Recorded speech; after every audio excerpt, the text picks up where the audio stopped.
The next panel will look at building and sustaining a regional ballistics network. As I travel around doing various seminars on my 13 tasks, I ask this question to all my groups. Is it possible that the gun in your murder case is sitting in the evidence vault of another law enforcement agency without your knowledge? Universally, the answer I get is yes. It is possible. Not only is it possible, it is most probable. So a regional approach to crime gun processing is needed. The next presentation gives us some insight as to how two agencies in Algeria are sustaining a regional ballistic information sharing network. The moderator for this panel will be René Bélanger, our Chief Operating Officer at Forensic Technology. René is responsible for the overall strategic direction and management of our company. As one of Forensic Technology's original team members, he draws on over 20 years of broad business experience in consulting, technical, and leadership roles. René's knowledge of the worldwide forensic community makes him a key asset to the company. He is a member of the Order of Engineers of Quebec. René Bélanger.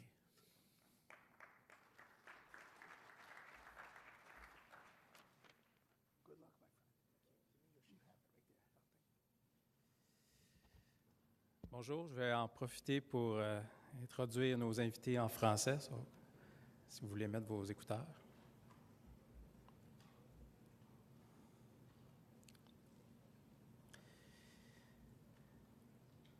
Notre premier invité de la Direction générale de la Sûreté nationale en Algérie, M. Ali Farah. M. Farah est le commissaire, Divisional Commissioner, le commissaire de la division de la police scientifique et technique de la DGSN.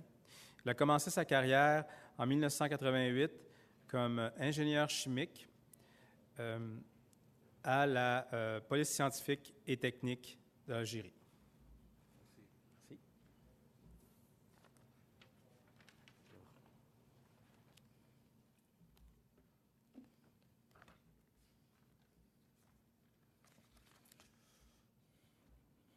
Monsieur le Président,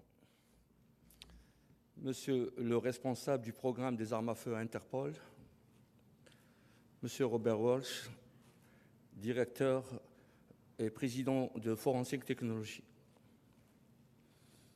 Il m'est particulièrement agréable à l'occasion de la tenue de ce symposium d'Interpol de police scientifique sur les armes à feu d'exprimer mes remerciements aux organisateurs de cet événement et d'avoir réuni toutes les conditions idéales de sa réussite.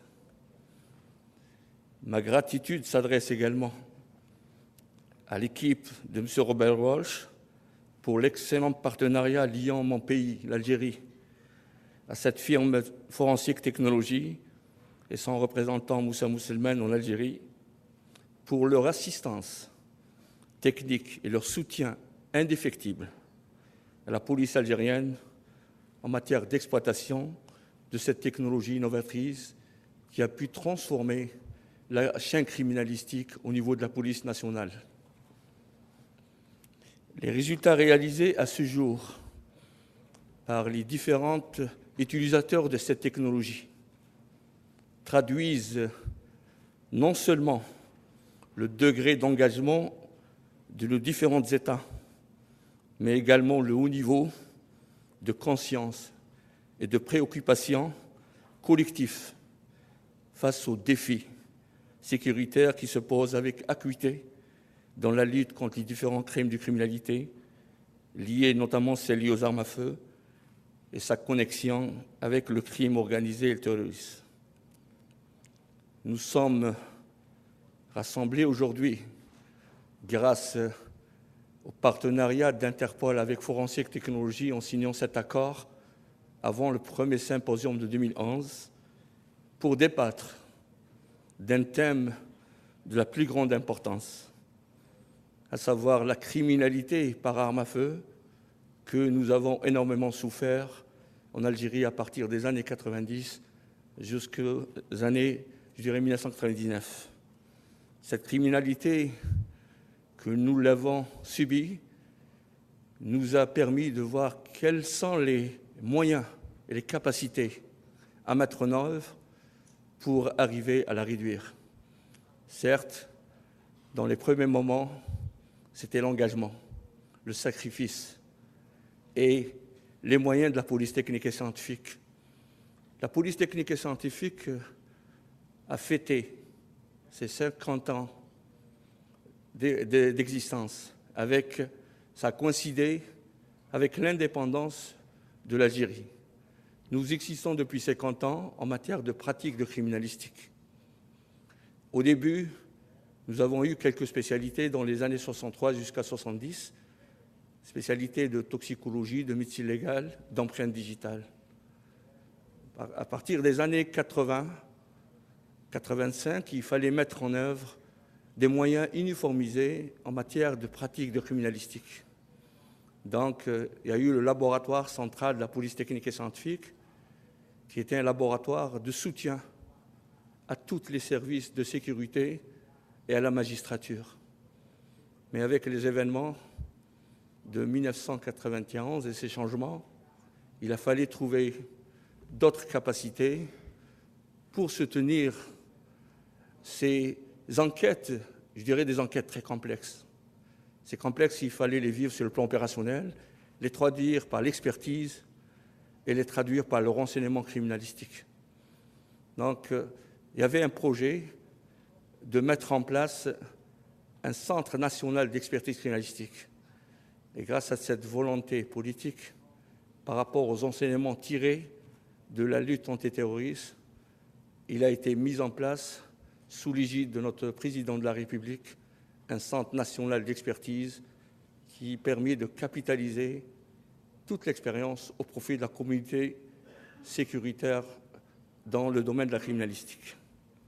Donc mon intervention, ça va être axé d'une manière très brève sur les capacités développées dans le domaine de la criminalistique et notamment comment on a pu introduire le système IBIS dans l'environnement de l'approche criminalistique. Oui.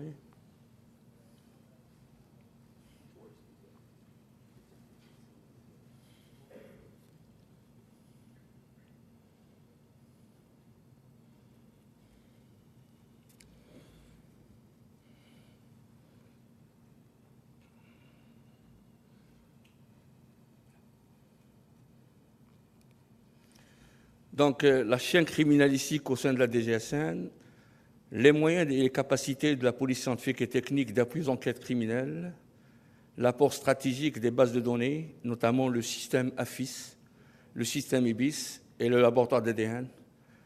Et je vais terminer par notre expérience de département de balistique que nous fêtons avec vous aujourd'hui, ces 10 années de présence de IBIS dans le laboratoire de criminalistique d'Algérie.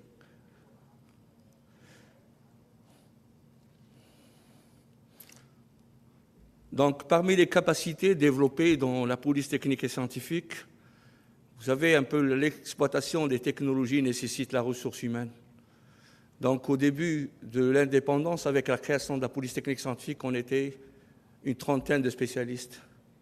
Actuellement, nous sommes 620 personnes présentes au niveau du laboratoire central et les laboratoires régionaux, dont 70% ayant des diplômes universitaires, docteur, magistère, master, et formés dans le cadre de la coopération internationale, notamment avec des polices françaises, la police turque, la police allemande et, je dirais, la police espagnole.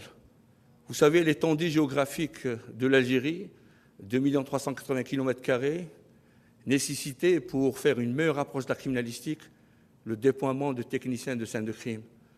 Donc, nous avons pu former plus de 1700 techniciens et actuellement, nous avons 266 brigades de police technique de proximité qui assistent les différents enquêteurs judiciaires en matière d'enquête et de prélèvement des indices criminalistiques.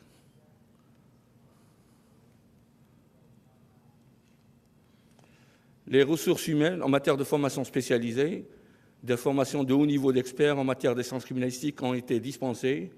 Notamment, nous avons une très bonne coordination avec l'Université de Lyon, l'Université de Lausanne, et nous avons fait une approche après les événements que nous avons vécus, comment rapprocher nos universités nationales, notamment la recherche scientifique, à la préoccupation sécuritaire.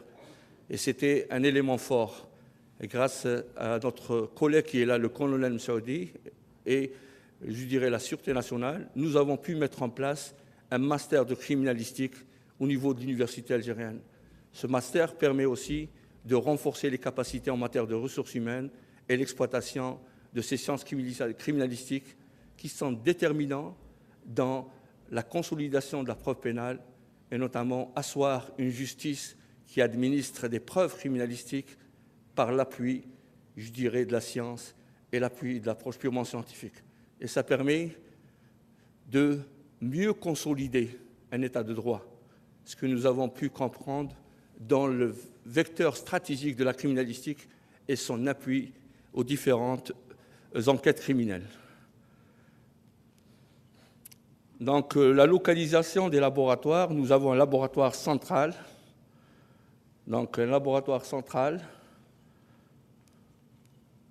et 2 laboratoires régionaux qui couvrent l'un le côté de l'ouest, l'autre le côté de l'est, et bientôt nous aurions 3 laboratoires au niveau du sud du pays.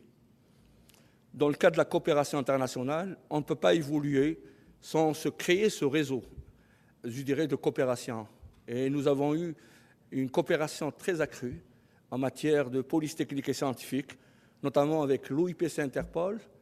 Je me souviens, en étant jeune officier, j'ai participé au premier colloque des armes à feu en 1993. Il n'y avait pas cette technologie de forensique technologie, mais il y avait des bonnes pratiques en matière de gestion des scènes de crime liées aux armes à feu. Mais avec une honnêteté scientifique et d'une manière très grande, il faudrait le dire. IBIS, la technologie IBIS, a été un vecteur déterminant qui a transformé les stratégies de sécurité intérieure. Et je le dis en toute franchise, vous allez voir, lorsque nous avons repris toutes les affaires des années 90, toutes les affaires qui étaient dans le fichier manuel, comment nous avons pu résoudre des centaines et des centaines. Et là, pour vous dire, en matière de justice, il n'y a pas d'impunité. Il faut rattraper les auteurs de ces actes là où ils sont. Et la technologie IBIS, et grâce aussi, je le dirais, à ce travail impeccable d'Interpol et surtout sa division en matière des armes à feu, et au travail, je dirais, le colloque de police technique et scientifique dont nous avons été toujours présents. Ça nous a permis un peu d'aller vers des standards internationaux en matière de pratiques criminalistiques.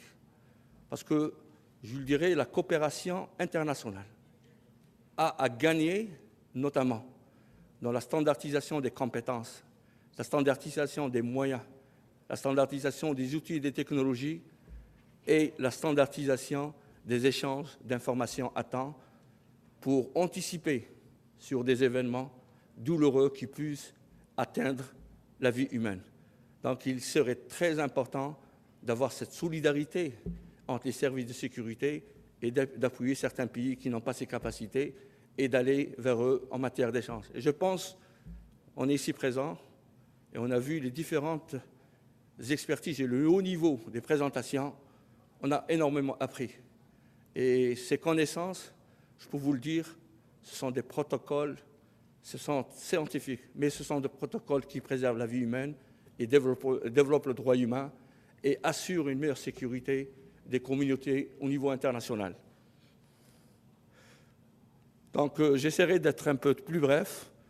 Grâce à notre participation aux différentes colloques de police technique et scientifique, la police algérienne a mis en place les différents départements qui sont les départements qui sont régis par Interpol. Les 5 indices criminalistiques sont présents au niveau de notre département, au niveau des laboratoires centrales et régionaux. Nous avons eu des programmes de modernisation. Après la sortie du terrorisme, je dirais, nous avons eu un programme 2001-2004, un programme 2004-2009 et 2010-2014. C'est des programmes axés vers la remise à niveau des compétences, vers l'acquisition des technologies les plus importantes, vers l'acquisition des protocoles et surtout amener le législateur à mieux comprendre les défis qui se posent à la criminalistique au niveau de la justice. L'un des points forts que nous avons mis en place, c'était le département d'ADN. On a eu affaire à des attentats des plus complexes. Donc, recourir à l'identification et remonter avec les actes médico-légaux le corps et donner ce corps avec dignité à sa famille nécessitait la mise en place, je dirais, d'un laboratoire de référence. Et grâce à cette coopération, je dirais, avec nos amis espagnols, grâce à notre coopération avec aussi la France et certains pays comme la Belgique, en matière de transfert, je dirais, des protocoles et de compétences, actuellement ce laboratoire, qui a été inauguré par notre ministère de l'Intérieur en 2004, a permis de donner un nouveau élan à la criminalistique en Algérie. Et depuis son ouverture, nous avons pu traiter plus de 5400 affaires. Et dans ces 5400 affaires, énormément d'identifications dans différentes formes de criminalité, notamment la criminalité qui est liée aux attentats criminels.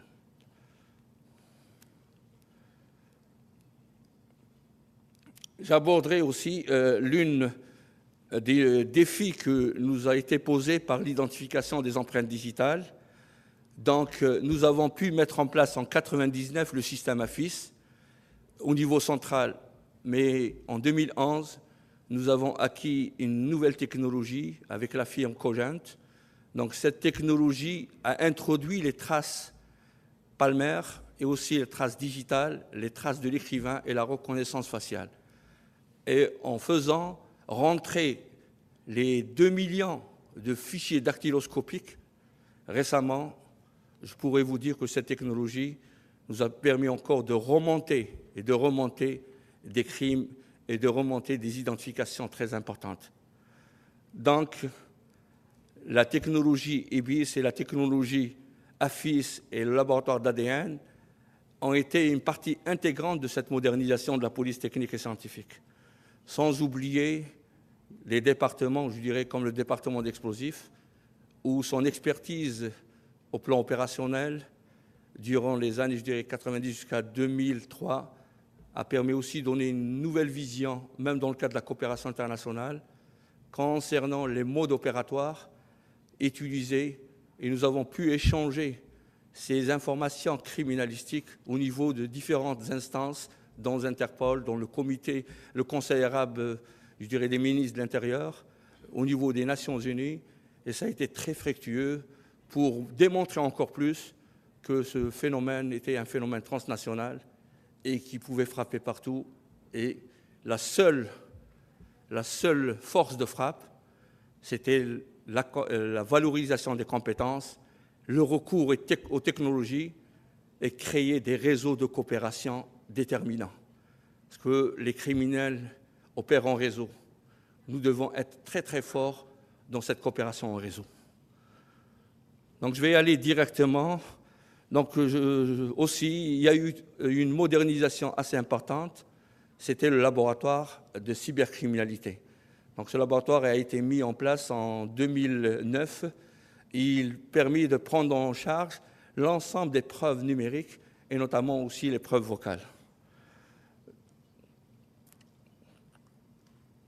Donc le système AFIS, donc c'est un système maintenant qui est déployé au niveau de 550 localités.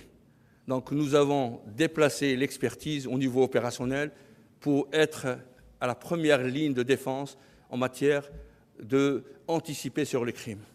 Et ça, c'était une vision après une maîtrise de cette technologie au niveau de notre département. Donc nous avons des stations d'expertise.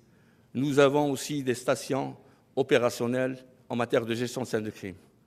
L'apport stratégique des bases de données dans cette base de données IBIS, et nous sommes en train de voir ces évolutions assez importantes. Les gens se demandent pourquoi ce HD 3D. C'est important. Quel que soit le résultat que nous devons donner, il doit être donné dans une certification assez importante, parce qu'au niveau des discussions de la preuve pénale, au niveau de la justice, nous devons être très importants en matière de ces preuves. Donc, le fichier automatisé d'identification balistique que nous avons mis en 2003, une base de données d'environ 20 000 affaires, plus de 1050 hits enregistrés. L'objectif stratégique de ces bases de données, rapidité et efficacité d'identification, identification de récidives, association de deux ou plusieurs crimes non encore résolus par un même auteur, et notamment cette coopération technique internationale, dans notre bureau central Interpol et son volume d'échanges au plan international démontre un peu cette volonté de la police nationale en matière de coopération. Le département de balistique. Donc, parmi les missions, nous faisons des missions d'ordre global. On ne peut pas parler uniquement d'identification d'une arme, mais tous les examens, les remontages de numéros de série, les examens de comparaison, les recherches d'autorité dans le système de base de données DGSN, les trajectoires et distances de tir, l'utilisation du microscope comparateur, le caisson et tunnel de tir pour les essais balistiques, département de balistique, le laser portable, le mannequin pour la reconstitution et notamment la base de données de tableaux de référence des armes à feu, plus les supports documentaires. L'Algérie soumet, en matière de législation, toute arme fabriquée ou importée au marquage d'identification. En effet, le décret exécutif numéro 404-2004 prescrit dans son article 125 l'interdiction d'introduire dans le territoire national ou la sortie de celui-ci d'armes et munitions qui ne sont pas marquées conformément aux prescriptions des conventions internationales relatives à la lutte contre la fabrication et le trafic illicite d'armes à feu et leurs pièces, éléments de munitions.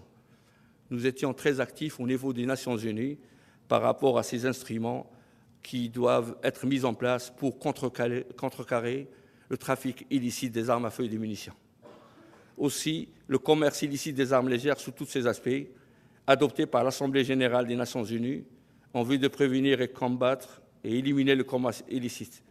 Donc ce sont là deux grands instruments où notre législation interne a fait des aspects normatifs concernant ces instruments. On ne peut pas parler de la balistique sans parler de la microscopie à balai électronique et la gestion des microtraces. Donc nous travaillons aussi avec l'analyse des résidus de tir et les GSR inorganiques. Nous faisons aussi des analyses de tir organique grâce à la technologie de chromatographie liquide double masse. Le système IBIS, dont je suis très fier d'être parmi vous parce que nous fêtons aujourd'hui 10 ans. Nous l'avons introduit en 2003. Le premier hit, on l'a eu 15 jours après. Donc, le système IBIS développé par la firme Forensic Technology, je le dis, je le répète, il a été d'un apport déterminant dans le changement de la culture au niveau des services opérationnels et même dans le changement de la culture des décideurs en matière de mise en place des différentes technologies qui puissent avoir en matière de lutte contre la criminalité. Je vais aller directement pour deux cas d'affaires. Donc, le système IBIS, nous avons au moins 8 stations par le système héritage 2D. Nous avons le Hub Trace, nous avons 3 stations de Hub Trace au niveau central et au niveau régional, et avec les 2 laboratoires régionaux. Et nous pensons aussi, par les perspectives très déterminantes, aller vers les départements et mettre en place des brass traces, notamment dans les zones les plus, les plus critiques en matière de trafic des armes à feu. Donc l'implantation du système IBIS sur le territoire national avec les différentes, donc au niveau central, donc au niveau régional, les projets, notamment au niveau du sud du pays.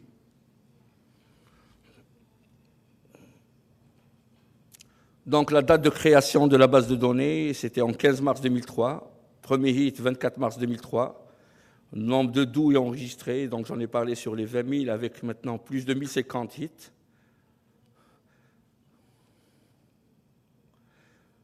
Donc je vais revenir concernant... Donc, c'est un cas d'affaires qui est résolu grâce au système IBIS. Donc, suite à une enquête ouverte par les éléments de la Sûreté nationale, un lot d'armes à feu a été récupéré en date du 14 août 2012. Ce lot d'armes à feu a été acheminé vers le laboratoire central de police scientifique en vue d'une expertise balistique. L'expertise balistique des empreintes balistiques effectuées à l'appui de la base de données de système IBIS. Donc le PA de marque Extra Arme de 9 mm nous a permis de remonter les affaires suivantes. Donc c'était une arme qui a servi dans le vol à main armée et tentative d'homicide commis le 14 mars 2012 à l'intérieur d'une bijouterie au centre du pays. Et grâce toujours au système IBIS et sa corrélation, nous avons pu remonter une autre affaire concernant une tentative d'homicide avec vol à main armée commis dans une bijouterie au niveau de l'est du pays. Donc ce sont deux localités qui sont distantes de moins de 150 km. Mais ce qui est important dans cette corrélation, c'est que nous avons pu déterminer un profil. Ce sont un gang qui s'attaquait aux bijouteries et au vol des bijoux. Donc les données, traçage et rapprochement d'affaires, le PA qui est incriminé. Une deuxième affaire que je vais vous la présenter, le 17 juillet 2012, un vol à main armée et tentative d'homicide commis à l'intérieur d'une bijouterie à la cité de 200 logements au centre du pays. Donc en date du 23-10-2005, donc assassinat d'un citoyen au centre du pays. En date du 25-11-2012, la même arme a servi à un vol à main armée attaquant un véhicule de transport du personnel appartenant à une literie située toujours dans deux localités très différentes. La récupération des armes, l'expertise balistique.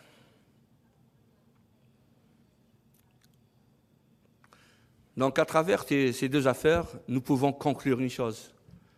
Que grâce à cette technologie IBIS et grâce aussi au support, parce que la technologie IBIS sont ce support d'accompagnement qui nous a été donné dans la première formation à l'Argo, dont le manager lui-même qui gérait le laboratoire central était avec l'équipe qui était en formation. Donc le support est important en matière, je dirais, de gestion de cette technologie. La maîtrise et la compétence et aussi une très bonne gestion des lieux de scène de crime et le renseignement criminalistique. Pour conclure, nous pouvons dire que la criminalité aux armes à feu représente une menace sur la sûreté, la paix, la stabilité et le développement, tant au niveau national, régional et international. Cette forme de criminalité est souvent, presque d'une manière sans équivoque, liée à d'autres crimes et délits, tels que le vol, le meurtre, le trafic des stupéfiants, le trafic des véhicules, la criminalité transnationale organisée au terrorisme. Et on a vu peut-être dans cet événement la présentation qui ont été faites par notre firme Projectina concernant tout ce qui est falsification de documents, contrôle des passeports et la gestion de scènes de crime. L'approche un peu des armes à feu, elle est étroitement liée à sa connexion aux différentes formes de criminalité. De plus, le trafic illicite des armes à feu, de leurs pièces, éléments et munitions, ainsi que leur accumulation excessive et leur prolifération dans de nombreuses régions du monde, alimentent la criminalité et le terrorisme et menacent gravement la sécurité publique internationale, puisqu'ils sont l'œuvre d'organisations criminelles, comme on a pu le voir, et même dans des colloques assez importants concernant les formes de criminalité, d'organisations criminelles très structurées, complexes et spécialisées, disposant d'importants moyens logistiques, financiers, et s'appuyant eux aussi sur des compétences avérées.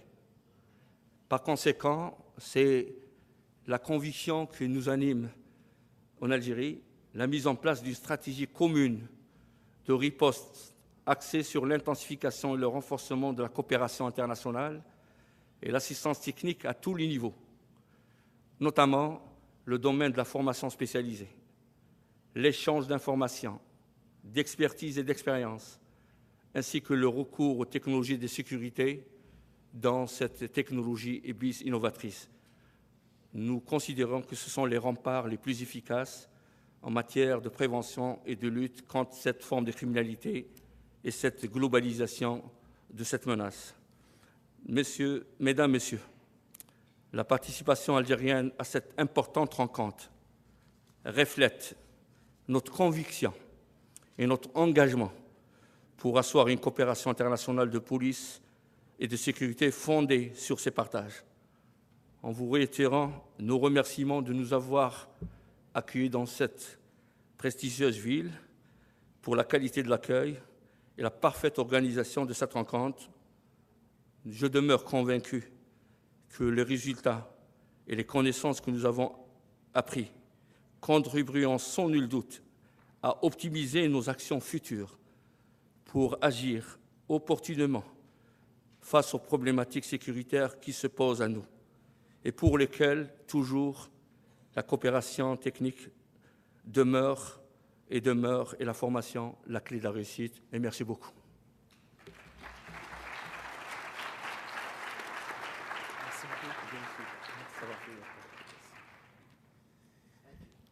On est un peu bousculé par le temps. On va poursuivre avec notre deuxième invité de l'Algérie, le colonel Abdelhamid Messaoudi. Durant sa carrière, il a été responsable de l'école de police de la Gendarmerie nationale. Il a aussi commandé un grand nombre d'unités de police spécialisées. Colonel?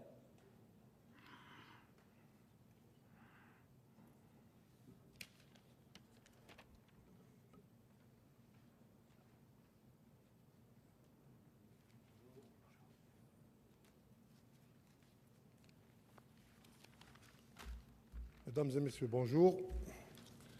Donc, mon collègue de la police nationale a pratiquement parlé de tout. Je vais me contenter du minimum.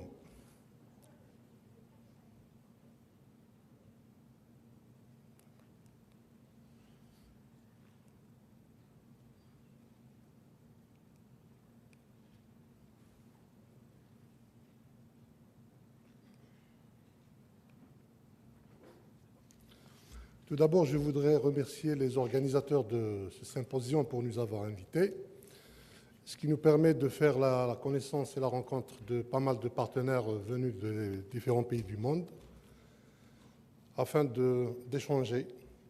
C'est une occasion pour moi et pour la délégation qui m'accompagne de vous présenter l'Institut national de criminalistique et de criminologie de la Gendarmerie nationale.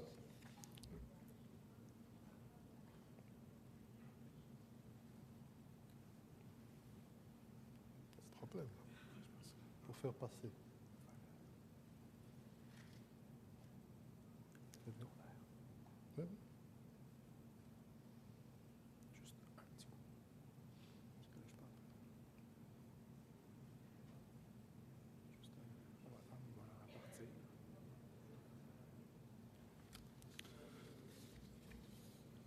Donc,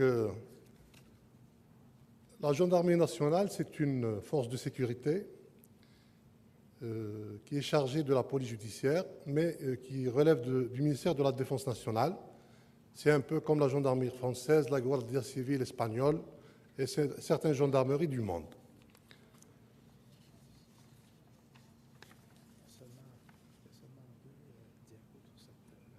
Ah non. C'est pas la bonne? Non, c'est pas la bonne. Vous n'avez pas la bonne... Vous n'avez pas la bonne présentation. Vous avez seulement deux diapos sur celle-là. Très bien, on peut mettre l'autre.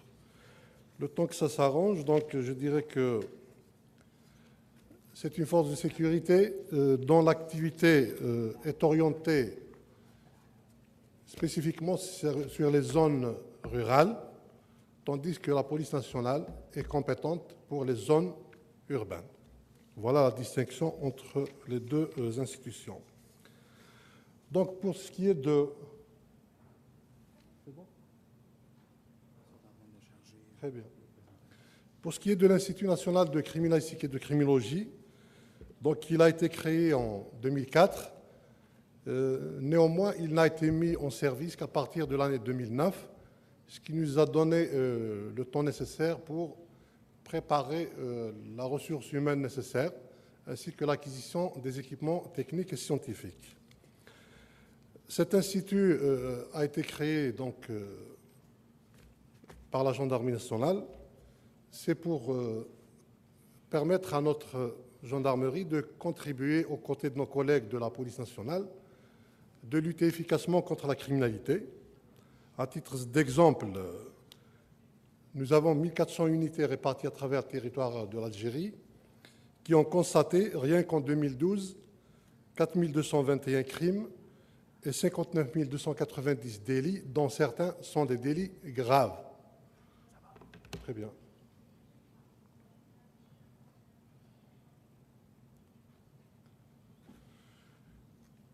Le deuxième objectif pour lequel notre institut a été créé, c'est de consolider l'état de droit, c'est-à-dire en fournissant des preuves matérielles scientifiques à nos magistrats pour qu'ils puissent dire le droit dans de bonnes conditions. Actuellement, en Algérie, il existe 37 cours et 194 tribunaux. Je tiens ici à rappeler que l'Algérie figure parmi la liste des pays qui ont été les premiers à ratifier l'ensemble des conventions internationales traitant des droits de l'homme. Donc, notre institut consolide cet état de droit. Notre institut donc, est constitué d'un bâtiment intelligent de 17 000 mètres carrés de bâti. Il est construit en 5 niveaux. Nous disposons de 147 spécialistes, dont 99 inscrits auprès des tribunaux.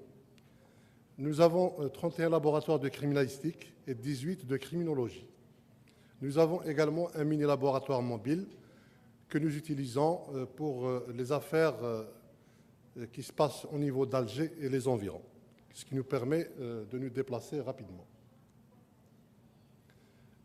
L'Institut de la gendarmerie nationale est chargé de 4 missions principales. La première, ce sont les expertises et l'examen scientifique demandés soit par les magistrats, soit par nos enquêteurs, soit par des personnes compétentes ou habilitées. Nous assurons également l'appui scientifique et technique à nos unités du terrain lorsqu'elles sont confrontées à des scènes de crimes complexes. Nous faisons également de la formation. Donc, nous formons nos enquêteurs spécialisés, les techniciens de scènes de crime, les techniciens en accidentologie, mais nous formons également au sein des établissements universitaires civils, notamment en ce qui concerne le master de criminalistique et le master de criminologie, mais aussi au niveau de l'école supérieure des magistrats à Alger. Parallèlement à tout cela, nous faisons de la recherche scientifique appliquée puisque nous travaillons dans les laboratoires. Voici à peu près le schéma global de notre organisation. Donc, il y a une direction générale qui est assistée d'un conseil d'orientation constitué de représentants de 14 ministères, donc ce sont des civils, et qui est aussi aidé par un conseil scientifique. L'Institut est divisé en 4 structures, dont 2 directions principales, que sont la direction de la criminalistique et la direction des études et de la recherche en criminologie. Les 2 autres services, ce sont des services de soutien et de gestion. Donc, nous avons 31 laboratoires de criminalistique, comme je l'ai dit tout à l'heure, et qui sont regroupés ou répartis sur 11 départements. Donc, nous avons évidemment la balistique, la biologie, l'examen de véhicules, l'expertise des documents, l'environnement, la médecine légale, l'informatique électronique, les empreintes digitales et les incendies explosions, c'est-à-dire l'ensemble des disciplines à peu près pratiquées de par le monde. Nous, à travers cet institut, ce que nous voulons à moyen et à long terme, c'est d'essayer d'enraciner la culture de la criminalistique, c'est-à-dire le traitement scientifique et technique des enquêtes sur le terrain, et d'éviter les moyens traditionnels qui sont devenus obsolètes au vu de l'évolution de la criminalité, tant en quantité qu'en qualité. Nous envisageons également d'accréditer le maximum de laboratoires, puisque c'est une exigence. Cela passe à travers la coopération avec les partenaires étrangers. Nous essayons également, à partir de ce partenariat, d'intégrer les réseaux spécialisés internationaux. Et enfin, puisque notre institut fonctionne depuis 2009, nous avons acquis une certaine expérience, notamment dans certains domaines, donc nous pouvons faire profiter les pays amis et voisins. Pour ce qui est du système IBIS, donc, je précise ici que l'Algérie n'est pas confrontée aux problèmes de gangs et de banditisme qui utilisent les armes à feu. Nous avons des infractions de droit commun, des affaires banales, mais nous avons vécu le grand problème du terrorisme que mon collègue, le commissaire Farag, a évoqué tout à l'heure. Donc, le terrorisme, qui dit terrorisme, dit armes à feu. Nous avons également la connexion dans la bande du Sahel africain entre les trafiquants de drogue et les trafiquants d'armes. Nous avons également la situation actuelle qui prévaut dans certains pays voisins de l'Algérie due à l'instabilité politique intérieure. Donc le système IBIS de la gendarmerie il a été acquis en 2004. On a commencé par le 2D. Donc c'est le schéma, l'architecture connue par tous. En 2009, nous avons acquis et mis en place le système 3D que nous avons commencé à exploiter à partir de l'année 2010. Voilà l'architecture que vous connaissez. Donc, pour nous, ce système nous a été d'une grande utilité, dans la mesure où on a pu régler pas mal de problèmes, que ce soit avec la justice et avec aussi les familles de certaines victimes. Notre système IBIS dispose d'une base de données subdivisée en deux parties. Une partie...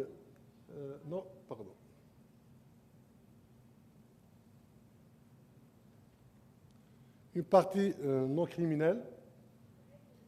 Donc, ce sont des statistiques à la date du 1er avril. Ce n'est pas un poisson d'avril. Hein. Donc, nous avons 218 704. Il s'agit ici des armes détenues par des particuliers ou bien détenues par des entreprises de gardiennage. Je précise ici qu'en Algérie, l'État a commencé à sous-traiter certains aspects de la sécurité depuis l'année 1996 au profit de certains privés. Donc, il y a des boîtes de sécurité privées qui sont chargées soit de gardiennage, soit du convoyage des fonds et des produits sensibles qui disposent des armes. La deuxième partie de cette base de données est une base de données criminelle dans laquelle figurent 1554 affaires. Depuis, nous avons réussi à réaliser 287 rapprochements balistiques, ce qui nous a permis d'orienter nos enquêteurs sur le terrain pour les tenir informés des liens qui existent avec les affaires qu'ils traitent eux-mêmes. Je rappelle ici que, bien que les deux systèmes de IBIS, de la police et de la gendarmerie, sont distincts, c'est-à-dire que chacun dispose de son propre système, néanmoins, il y a une coopération au quotidien et nous avons un projet de connexion très proche entre les deux systèmes pour essayer de mutualiser nos efforts et de vraiment servir de rempart, comme l'a dit mon collègue, de rempart efficace contre la criminalité. Donc, moi, je dirais que le système IBIS a été d'une très grande utilité pour la gendarmerie nationale. Nous souhaitons profiter de l'évolution technologique prônée par nos camarades de Forensic Technology et aussi de l'apport d'Interpol, raison pour laquelle nous sommes ici. Je vous remercie.